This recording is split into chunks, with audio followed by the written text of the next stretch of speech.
India में jobs के लिए बहुत से सेक्टर्स अवेलेबल हैं, पर गवर्नमेंट सेक्टर हमेशा सबसे अट्रैक्टिव और डिमांडिंग सेक्टर्स रहा है। गवर्नमेंट जॉब्स में ना केवल अच्छी सैलरी मिलती है, बल्कि इसके साथ साथ आपको जॉब सिक्योरिटी मिलती है। आपका एक फ़िक्स वर्किंग आवर्स होता है, तो आपसे उतना ही काम करवाया जाएगा जितना फ़िक्स हुआ है, और ऐसे बहुत से फ़ायदे आपको गवर्नमेंट जॉब से मिलते हैं। हेल्थ केयर में करियर ढूंढने वालों के लिए गवर्नमेंट नर्स बनना एक अच्छा करियर ऑप्शन है, क्योंकि ये एक सेफ, रिलायबल और सिक्योर करियर ऑप्शन है। लेकिन उसके लिए आपके पास ज़रूर एक बीएससी नर्सिंग या एएनएम या जीएनएम की डिग्री होनी चाहिए। उसके बाद ही आप एक रजिस्टर्ड नर्स बन सकते हैं। तो आज की इस वीडियो में आपको कुछ ऐसे गवर्नमेंट जॉब्स के बारे में बताऊंगा जो आप अपनी नर्सिंग कंप्लीट होने के बाद परस्यू कर सकते हैं। तो अब ज़्यादा देर ना करते हुए मैं आपको इन जॉब्स के बारे में बता देता हूँ।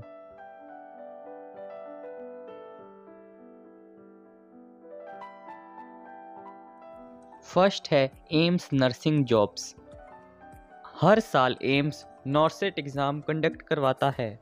नॉर्सेट इंडिया के बहुत से एम्स हॉस्पिटल के लिए नर्सिंग ऑफिसर की भर्ती के लिए एग्ज़ाम है, और इस जॉब की वैकेंसीज अप्रॉक्स 3500 है, और इसकी जॉब लोकेशन ऑल इंडिया है। जहाँ जहाँ एम्स हैं आपको वहाँ जॉब्स मिल जाएंगी, और इस नॉर्सेट एग्ज़ाम को देकर आपको NITRD न्यू दिल्ली में भी नर्सिंग ऑफिसर की जॉब मिल जाएगी। तो अब नॉर्सेट एग्ज़ाम के सिलेक्शन प्रोसेस के बारे में जान लेते हैं। सबसे पहले इसका एक रिटन एग्ज़ाम होता है, उसके बाद डॉक्यूमेंट वेरिफिकेशन होता है, और उसके बाद मेडिकल एग्ज़ामिनेशन होता है। और अब इस एग्ज़ाम की कुछ इम्पॉर्टेंट डेट्स के बारे में जान लेते हैं। ये डेट्स नॉर्सेट 2022 में जो एग्ज़ाम हुआ था उसकी डेट्स हैं। तो इसका जो एप्लीकेशन है वो 4 अगस्त 2022 को आ गया था, और इसके जो एप्लीकेशन को फिल करने की लास्ट डेट थी वो थी 21 अगस्त 2022। और इस एग्ज़ाम की फ़ीस पेमेंट की जो लास्ट डेट थी वो थी 21 अगस्त 2022। और इस फॉर्म में अगर कोई गलती हो जाती है तो उसको फिक्स करने के लिए एक डेट दी गई थी, तो वो डेट थी 22 से लेकर 23 अगस्त। और इसका एडमिट कार्ड 5 सितंबर तक आ गया था, और इसका एग्ज़ाम हुआ था 11 सितंबर को, और इसका जो रिज़ल्ट है वो 24 सितंबर को आ गया था। तो ये तो एग्ज़ाम शेड्यूल था 2022 का। लेकिन अगर आपको ये एग्ज़ाम 2023 में देना है तो आपको इनकी वेबसाइट पे रेगुलर विज़िट करते रहना है, ताकि आपको इसके इम्पॉर्टेंट डेट्स के बारे में पता लग जाए। और अब इसके एप्लीकेशन फ़ीस की बात करें तो इसकी जनरल और OBC की फ़ीस है 3000, और SC ST EWS की एप्लीकेशन फ़ीस है 2400, और PH फिज़िकली हैंडीकैप्ड की 0 है। और ये जो सारी पेमेंट है इसको आप डेबिट कार्ड, क्रेडिट कार्ड और नेट बैंकिंग से पे कर सकते हैं, और आप ऑफलाइन मोड से चालान से भी पे कर सकते हैं। और अब इसके एज लिमिट की बात करें तो आपकी मिनिमम एज 18 ईयर्स होनी चाहिए, और आपकी मैक्सिमम एज 30 ईयर्स होनी चाहिए एम्स नॉर्सेट के लिए, और मैक्सिमम एज होनी चाहिए 35 ईयर्स NITRD न्यू दिल्ली के लिए।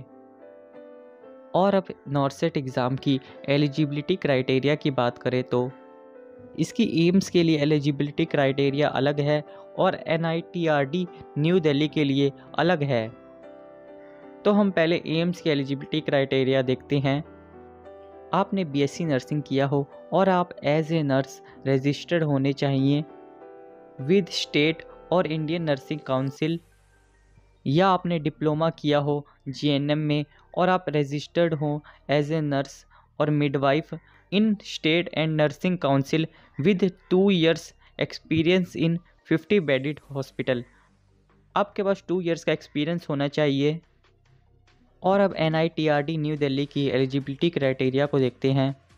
आपने डिप्लोमा किया हो GNM में, या आपने BSc नर्सिंग किया हो, या आपने पोस्ट बेसिक BSc किया हो, और आप रजिस्टर्ड नर्स होने चाहिए विद स्टेट और इंडियन नर्सिंग काउंसिल। और अब नॉर्सेट रिक्रूटमेंट पार्टिसिपेटिंग एम्स के बारे में जानते हैं। कि आपको इस एग्ज़ाम के बाद कौन कौन से एम्स में जॉब करने को मिल सकता है। तो वो एम्स हैं AIIMS Raebareli, AIIMS Gorakhpur, AIIMS Patna, AIIMS New Delhi, AIIMS Rishikesh, AIIMS देवगढ़, AIIMS Bhopal, AIIMS Jodhpur, AIIMS Nagpur, AIIMS Mangalagiri, AIIMS Bilaspur, AIIMS Bibi Nagar, AIIMS Bhubaneswar, AIIMS Raipur, AIIMS Rajkot, AIIMS Kalyani, AIIMS Vijaypur, AIIMS Guwahati और एम्स बठिंडा। तो ये इन एम्स में आपको जॉब्स मिल सकती है। और एम्स के नर्सिंग ऑफिसर की ग्रॉस इन हैंड सैलरी लगभग 72,552 रुपीज़ होती है। और अब रेलवे की नर्सिंग जॉब्स के बारे में बात करते हैं।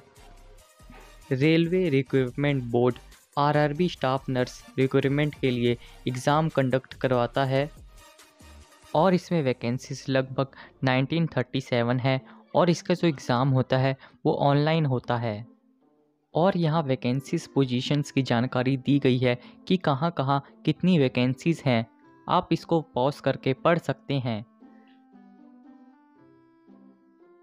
और इसके कुछ इम्पोर्टेंट डेट्स की बात करें तो इसका एग्ज़ाम नेक्स्ट ईयर जुलाई 2023 में हो सकता है, जिसका रिज़ल्ट सितंबर 2023 में आ जाएगा।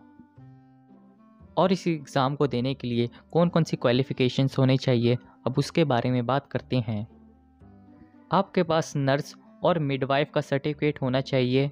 अगर आपने 3 साल का जीएनएम कोर्स किया है या 4 साल का बीएससी नर्सिंग कोर्स किया है तो आपके पास उनकी डिग्री होनी चाहिए। और इसके विज़न स्टैंडर्ड के बारे में बताया गया है, जिसको आप यहाँ देख सकते हैं। और इस एग्ज़ाम के सिलेक्शन प्रोसेस की बात करें तो ये 2 फेसेस में होगा। पहले तो आपको फ़ेज़ 1 में कंप्यूटर बेस्ड टेस्ट देना होगा। उसके बाद फ़ेज़ 2 में आपका डॉक्यूमेंट वेरिफिकेशन होगा। और उस कंप्यूटर बेस्ड टेस्ट में आपसे 100 क्वेश्चन पूछे जाएंगे, जिसमें से प्रोफेशनल एबिलिटी के 70 क्वेश्चन पूछेंगे, जनरल साइंस के 10 क्वेश्चंस, जनरल अवेयरनेस के 10 questions, general arithmetic, general intelligence और रीजनिंग के 10 क्वेश्चंस। तो कुल मिला के आपसे 100 क्वेश्चंस पूछे जाएंगे। और इस एग्ज़ाम की ड्यूरेशन 90 मिनट्स हैं। और इस एग्ज़ाम के एप्लीकेशन फ़ीस की बात करें तो इस एग्ज़ाम के जनरल कैटेगरी की फ़ीस लगेगी 500 रुपीज़ और SC ST ex serviceman PWBD women transgender minority EWS की फ़ीस लगेगी 250 रुपीज़। और स्टाफ नर्स की क्रॉस इन हैंड सैलरी है 31,000 रुपीज़। और ज़्यादा जानकारी के लिए आप इस वेबसाइट पे विज़िट कर सकते हैं। तो अभी तक मैंने आपको गवर्नमेंट की 2 नर्सिंग जॉब्स के बारे में बताया। एक है एम्स की नर्सिंग जॉब्स और दूसरी है इंडियन रेलवे जॉब्स। ऐसी ही और गवर्नमेंट जॉब्स के बारे में मैं आपको नेक्स्ट वीडियो में बताऊंगा। तो आप लोग मेरे इस चैनल को ज़रूर सब्सक्राइब कर लें ताकि आपको उन जॉब्स के बारे में पता लग जाए। तो इस वीडियो में बस इतना ही, मिलते हैं नेक्स्ट वीडियो में। और वीडियो अच्छी लगी हो तो इस वीडियो को लाइक करें और इस चैनल को सब्सक्राइब कर दें।